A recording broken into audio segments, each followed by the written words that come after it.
বাঁশের সাঁকো ভেঙে ঘটল বিপত্তি। অল্পের জন্য রক্ষা পেলেন বেশ কয়েকজন। জানা গেছে, পুরাতন মালদা পৌরসভার মৌলপুর এবং মঙ্গলবাড়ি গ্রাম পঞ্চায়েতের জলঙ্গা গ্রামের মধ্যে দিয়ে তীর তীর করে বইছে বেহুলা নদী। দুপারের মানুষের যোগাযোগের জন্য নদীর উপর রয়েছে একটি বাঁশের সাঁকো। ঘোর বর্ষা ছাড়া বছরের অন্যান্য সময় এই সাঁকোই দুই পারের যোগাযোগ রক্ষা হতো। 2016 সালে মঙ্গলবাড়ি গ্রাম পঞ্চায়েতের তরফেই এই সাঁকোটি তৈরি করা হয়েছিল, কিন্তু মধ্যে পেরিয়ে গিয়েছে 8টি বছর। প্রতি বছর সামান্য মেরামতি হলেও সেই সাঁকোর আর সম্পূর্ণ সংস্কার হয়নি। বর্তমানে সাঁকোটি ভগ্ন দশায় পরিণত হয়েছিল, ফলে জীবন হাতে নিয়েই এই বিপজ্জনক সেতু দিয়ে পারাপার করতেন দুপারের হাজারো বাসিন্দারা। বেহুলার উপর এই স্থায়ী পাকা ব্রিজের জন্য দীর্ঘদিন ধরে দাবি জানিয়েছিলেন মানুষজন। তবে রবিবার দুপুর আনুমানিক 12:30 নাগাদ ভেঙে পড়ল সেই বাঁশের সাঁকো। বিচ্ছিন্ন হয়ে পড়ল যোগাযোগ ব্যবস্থা। ঘটনা জানাজানি হতেই মুহূর্তের মধ্যে ভিড় জমে যায় সেখানে। স্থানীয়দের বক্তব্য, বারবার প্রশাসনকে জানানো সত্ত্বেও হয়নি সুরাহা। তার প্রতিফল আজ বাঁশের সাঁকোটি ভেঙে পড়েছে, যদিও অল্পের জন্য রক্ষা পেয়েছেন বেশ কয়েকজন। এদিকে যোগাযোগ বিচ্ছিন্ন হয়ে যাওয়ায় যাতায়াত বন্ধ হয়ে গেছে সেই এলাকায়। স্থানীয়রা আরও বলেন, এই কাঠের ব্রিজ ভেঙে যাওয়ার ফলে ব্যাপক সমস্যার সম্মুখীন হতে হবে। স্থানীয়দের কাতর আবেদন, অবিলম্বে পাকা ব্রিজের ব্যবস্থা করা হোক। মালদা থেকে বিশ্বজিৎ মণ্ডলের রিপোর্ট। ঘটনাটা আপনিও দেখতে পাচ্ছেন, এখানে সবাই দেখতে পাচ্ছে, গ্রামবাসী। এখানে যে গ্রামটা হচ্ছে আমাদের মৌলপুর জলঙ্গা। এখানে বেহুলা ব্রিজের মাঝে একটা কাঠের ব্রিজ, যেটা আমাদের এই সমস্ত এলাকাতে কোথাও নেই। তো এটা দীর্ঘদিন যাবতই আছে। দীর্ঘদিন ধরে এরকম কাঠমাটগুলো ভেঙে পড়ে আমরা প্রশাসন, গ্রাম পঞ্চায়েতের মেম্বার সকলকে জানাই যে আমাদের ব্রিজটা পুনরায় রিপেয়ার করে দেন আপনারা, বা এর পরিবর্তে একটা নতুন করে ব্রিজ করেন বা একটা পাকা ব্রিজ করেন। কিন্তু গ্রাম পঞ্চায়েতের মেম্বার, বিডিও কেউ এই বিষয়ে মাথা নড়ায় না।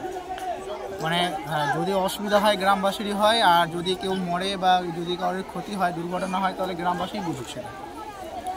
আজকে এই পরিস্থিতিতে 2 দিন হয়ে গেল। একজন শ্রমিক, সে সারাদিনের কাজ শেষে বাড়ি ফিরছিল।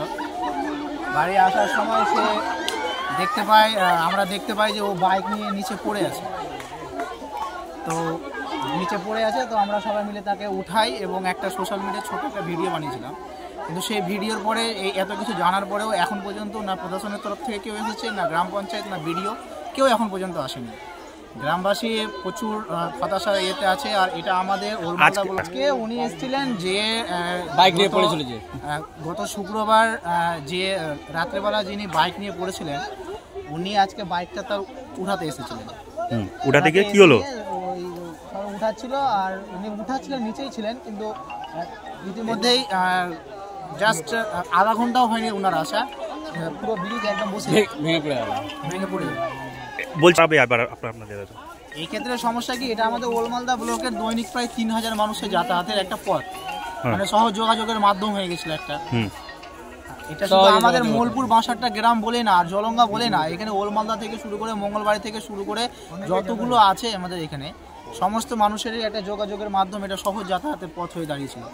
আর আমাদের এখানে এতগুলো বাসিন্দার এইখানে একটা কাঠের ব্রিজ আমাদেরকে এইভাবে বছর করে বছর গ্রামের মানুষকে ভোট নিয়ে গ্রাম পঞ্চায়েত, বিডিও, যতগুলো সরকার, আমাদের প্রশাসন আমাদেরকে ধোঁকা দিয়ে রেখেছে। তো এই যে ভেঙে যাওয়ার ফলে এখন কি সমস্যা দাঁড়াবে? এখন সমস্যা হচ্ছে কি, যে আমাদের যে এখানে সহজ আমরা যাতায়াত করছিলাম, আমাদের সব থেকে কাছের রাস্তা আমরা এটাকেই, মানে আমরা শর্টকাট রাস্তা আমরা এটাকেই ভেবেছিলাম যে আমাদের এটাই শর্টকাট রাস্তা। কিন্তু এখন তো বাচ্চা কাচ্চাদের স্কুল, যতগুলো স্কুল আছে সমস্ত আমাদের বাচ্চা কাচ্চা নার্সারি স্কুল থেকে শুরু করে সরকারি সমস্ত কিন্তু আমাদের ওই পারেই ম্যাক্সিমাম পড়ে। বিএসএফ ক্যাম্প থেকে শুরু করে নারায়ণপুর থেকে শুরু করে সমস্ত জায়গাতে। কি দাবি রাখছেন? আমরা চাইছি যে সরকারের কাছে আমাদের এটাই দাবি যে সরকার যেন আমাদের এই ব্রিজটাকে পাকাপোক্ত ব্রিজ করে দেয়। নাম? আমার নাম রবিউল শেখ। সমস্যা তো এখন বেহিসাব মানে কঠিনের মধ্যেই পড়লো, কারণ এখানে 2-4টা গ্রামের পথ, মানে যাওয়া আসার পথ একটা ছিল।